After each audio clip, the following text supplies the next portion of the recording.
Want to thank the Radical Home Goddess, our queen, for this particular article. And this raises a lot of very, actually good questions on both sides. And actually, this is not the first time I've seen a story of this type. Over the summer, I did a video that a sheriff refused to allow his deputies to carry Narcan. He was saying that in situations when you bring these people back, they start fighting. Some of them get mad that they were brought back. And the deputy was talking about, his officers have been hit and been in fights and everything with these addicts for bringing them back with the Narcan. They get angry. So he decided not to allow them to carry Narcan anymore. Now you're seeing a growing number of police forces around the country. They're tired of these calls. And I think the root cause of why they're tired of these phone calls is because they're seeing the same drug abuser over and over and over and over. Okay. I did a story on one man that called police 20 times in like 1 week. And they had to keep giving this guy Narcan every time they saw him. That is ridiculous. That's ridiculous. So they're pretty much saying this is not what they trained for. Narcan should be administered by your EMTs or your people that are more in the medical profession. The cops, they want to fight crime. They don't want anything to do with the Narcan thing. And that's what they're split over. Some sheriff deputies are okay with, their people carrying it. And then other departments, they don't want nothing to do with it. And they're now splitting over this. I think this is really interesting because there are cities, when I was reading through articles as far back as the spring, there are cities that said their EMTs are out around the clock on these drug calls, these drug overdose calls. And it's to the point where the drug overdose calls overshadow everything else. Heart attack calls, gunshots, anything. The drug calls are like the number one call to EMTs and police departments all around this country now. And you're going to start seeing more and more of these police departments and sheriff departments that just don't want to do this anymore. They don't want to do it. Can you imagine the psychological effect of always going out and looking at people all messed up on drugs, laying on the floor or laying on the ground?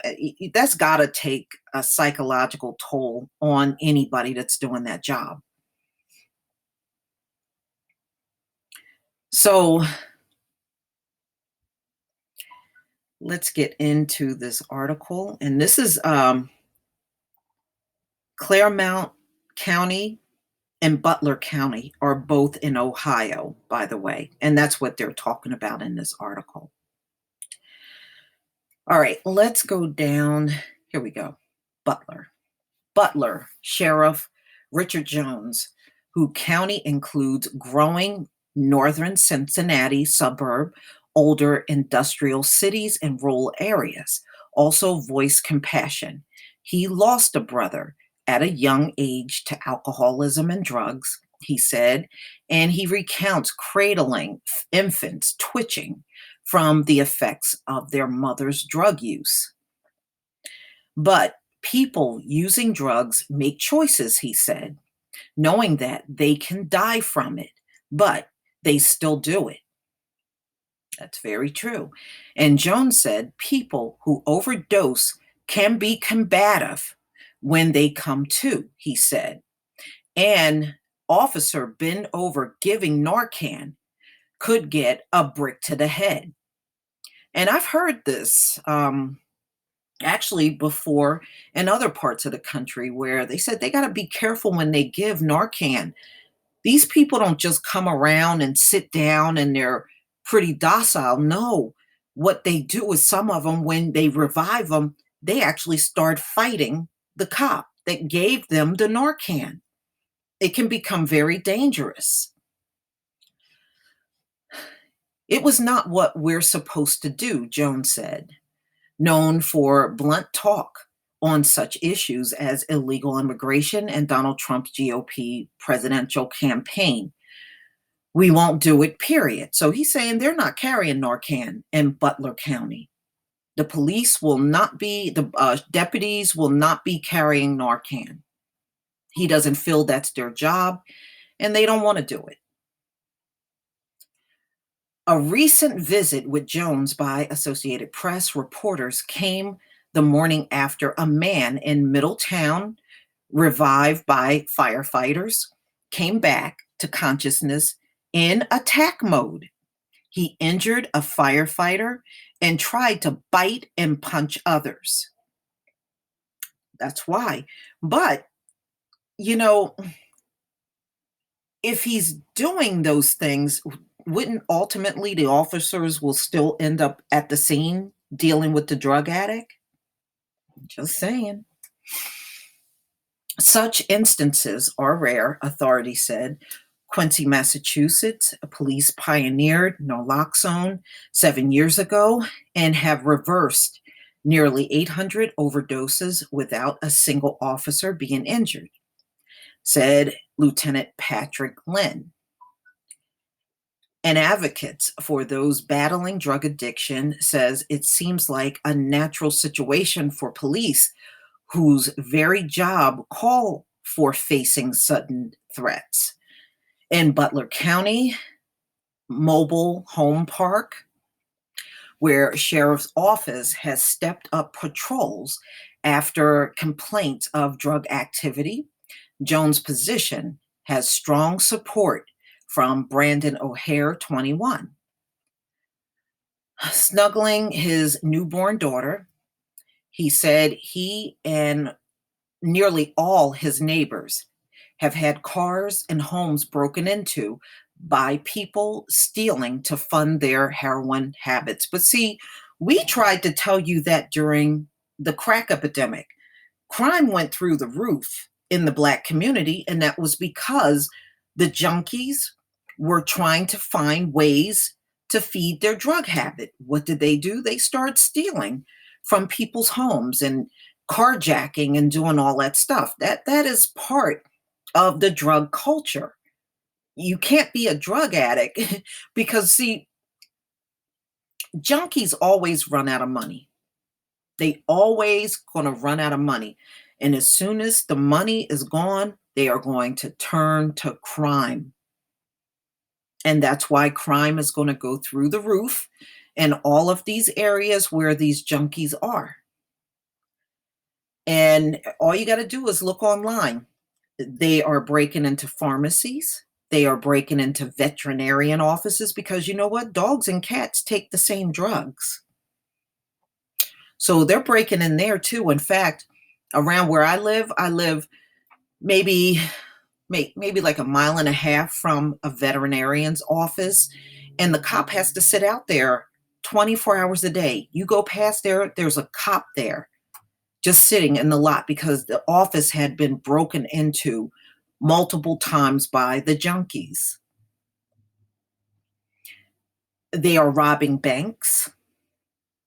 They are robbing all types of grocery stores and any kind of convenience store that's open 24 hours.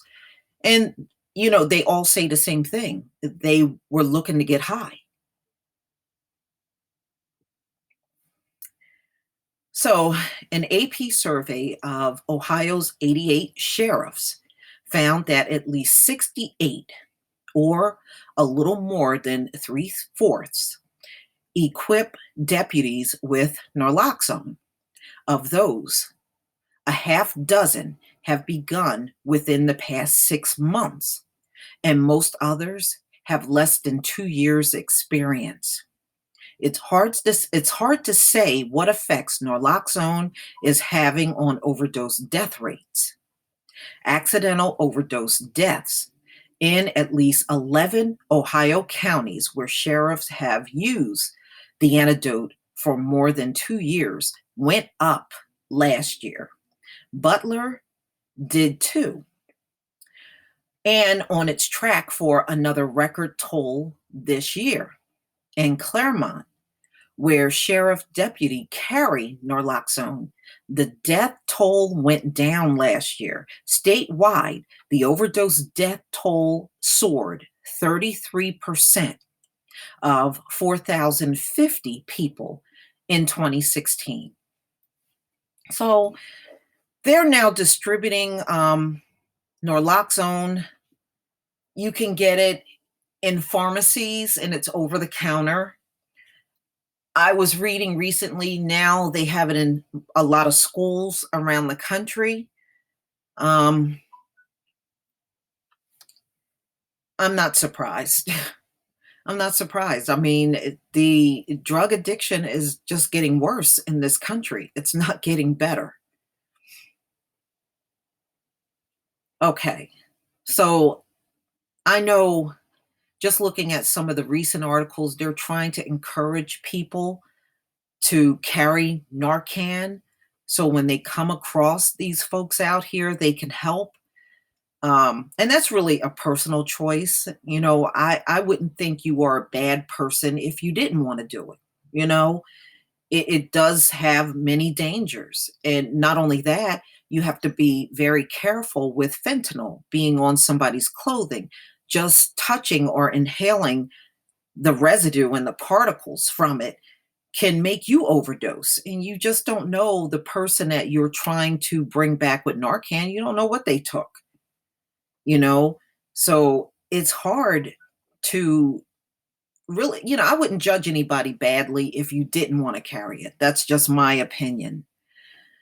Please tell me what you think, ladies and gentlemen. Do you think it's okay for some police departments to refuse to carry Narcan and just leave it up to the medical professionals? Please leave your comment and subscribe. And don't forget to hit on that notification bell. Peace, family.